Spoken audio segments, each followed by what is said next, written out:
बिस्मिल्लाहिर्रहमानिर्रहीम। अस्सलाम वालेकुम। आपका दोस्त सलमान हैदर। दुआ है परवरदिगार से कि उसने आपको और आपके अहले खाना को अपनी हिफ्ज़ो अमान में रखा हुआ। किसी तमहीद के बगैर खबर की जानिब बढ़े तो इतलात हैं, और दोनों ही बड़े जय्यद किस्म के साफ़ियों, दोनों ही बड़े हसास हलकों के बहुत ज़्यादा करीब तस्वुर किए थे, लेकिन दोनों की खबरें बिल्कुल मुख्तलिफ हैं। हामिद मीर साहब ने यह खबर दी कि कई प्लान वैसे तो चल रहे होते हैं, जिनमें से एक प्लान है जिसके ऊपर काम इस वक्त बड़ी तेज़ी से हो रहा है। पता नहीं होता, लेकिन किसी एक प्लान का बोला तो हामिद मीर साहब भी ऐसे नहीं बोलते ना, वो भी कोई टीज़र कोई टेस्टर होता था, चेक करें इसका रेजिस्टेंस क्या आती है, इसका रिस्पॉन्ड क्या आता है, माहौल क्या बनता है।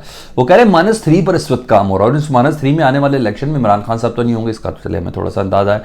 नवाज शरीफ साहब नहीं होंगे, इसका अंदाजा इस वजह से कि नवाज शरीफ आज की तारीख में तो नाअहल है ना, जी हाँ वो है। उन्होंने कहा आसिफ अली जरदारी भी इलेक्शन में नहीं होंगे, और मरियम नवाज होंगी, नवाज शरीफ साहब की साहबजादी, शहबाज शरीफ होंगे, नवाज शरीफ साहब के भाई, इस तरह बिलावल भुट्टो होंगे। यानी इन्हीं के रिश्तेदारों से ही इनके रिश्तेदारों की कुर्बानी मांगी जाएगी, और कि आप भाई हैं, आप बेटी हैं और आप बेटे हैं।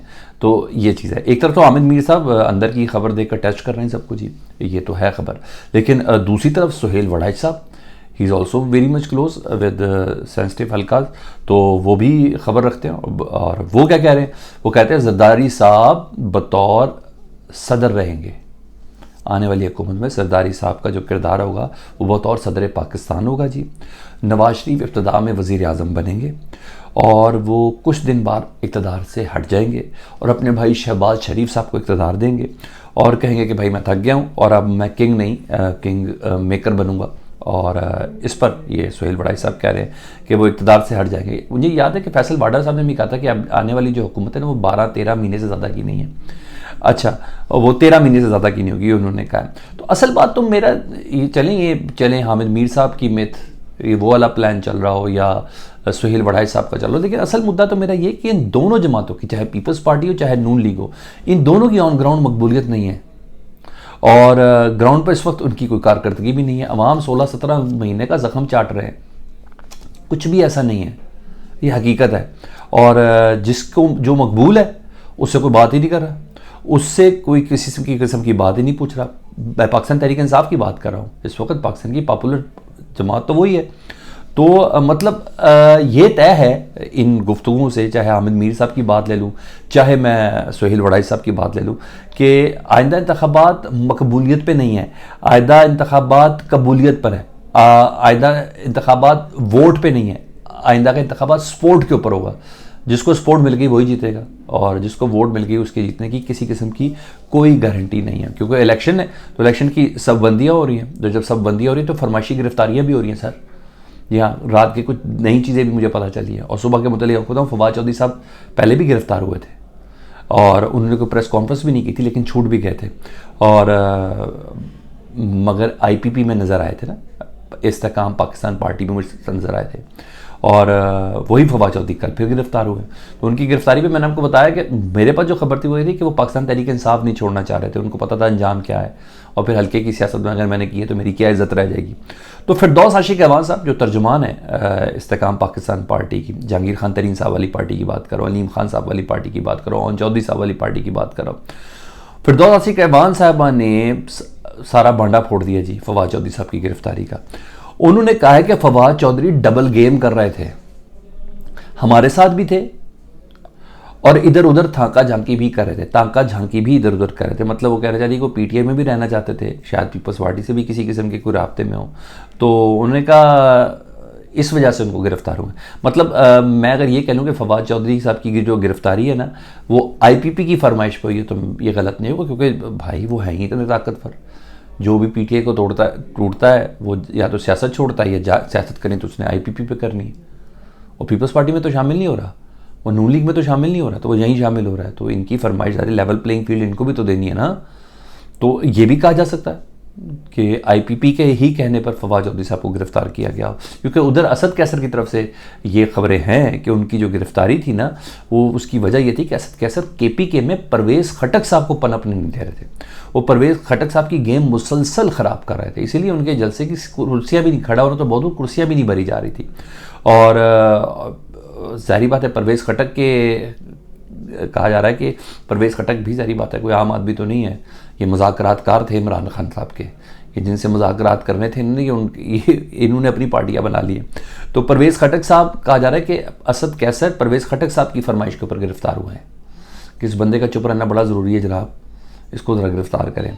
तो मतलब फरमाइशों पर गिरफ्तारियाँ हो रही हैं, और इलेक्शन से पहले ये ज़ोर ज़बरदस्ती, ये तमाम चीज़ें, इसको भी दबाव, इसको भी पॉलिटिकल इंजीनियरिंग ही कहते हैं। इन तमाम चीज़ों के साए में इलेक्शन होने हैं, तो ये किसको कितने किस हद तक काबिल कबूल होने, देखते हैं जमहूर में क्या देखा जाता है। बहरहाल रात को काजी फायज़ साहब ने एक तहरीरी हुक्मनामा जारी किया। आपको पता ना, इलेक्शन की तारीख जब 8 फरवरी दी थी तो उनमें ख़ास हिदायत की थी कि साफ़ी हज़रात रात को इलेक्शन के हवाले से कोई मुबहम खबर ना दें, अगर उनको कोई शक शुबा तो वो टीवी पे नहीं अपनी बीवी से बात करें। तो उस पर उनके ऊपर बहुत तनकीद थी, बहुत ज़्यादा तनकीद थी कि भाई आप आज़ादी ज़ाहिर राय पर किस तरह आप कदगन लगा सकते हैं। और अगर बीवी नहीं कुछ दे तो ये भी कहा, अगर हमने बीवी को ही कहना हो, बीवी अगर हमारी बात सुन रही होती तो हम टीवी पे आके क्यों बोलते। जी, यहाँ तक भी चीज़ें चल रही थी। तो उन्होंने अपने फैसले में रिटन फैसला दिया कि भाई गलत रिपोर्टिंग नहीं करनी है आपने, गलत रिपोर्टिंग पर एक्शन होगा, ये उस वक्त ज़ुबानी उन्होंने कहा था। तो और कहा गया कि आज़ादी इजहार राय, अब जब तफसीली फैसला आया, हुक्मनामा आया तो उस पर देख लें।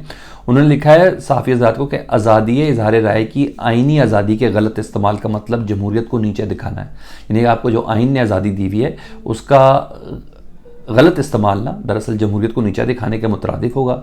मीडिया का किरदार अहम है और आइन का आर्टिकल 19 में इसकी आज़ादी है, क्योंकि कुछ लोग इस आज़ादी को झूठा बयानिया बनाने के लिए इस्तेमाल कर रहे हैं और बतौर लाइसेंस इस्तेमाल कर रहे हैं जिसकी इजाज़त नहीं है। अच्छा, इस पे रात गए ना काजी फायज़ साहब के साथ कुछ लोगों ने सवालात भी किए और सोशल मीडिया पर मुतालबात भी रखे। उन्हें कहा अगर आप इतने ही बड़े दाई हैं आज़ादी इज़हार राय के और आपने इतना ही बड़ा परचम बुलंद किया हुआ जो कि उन्होंने किया हुआ, तो फिर इमरान खान साहब का नाम लेना क्यों बंद है?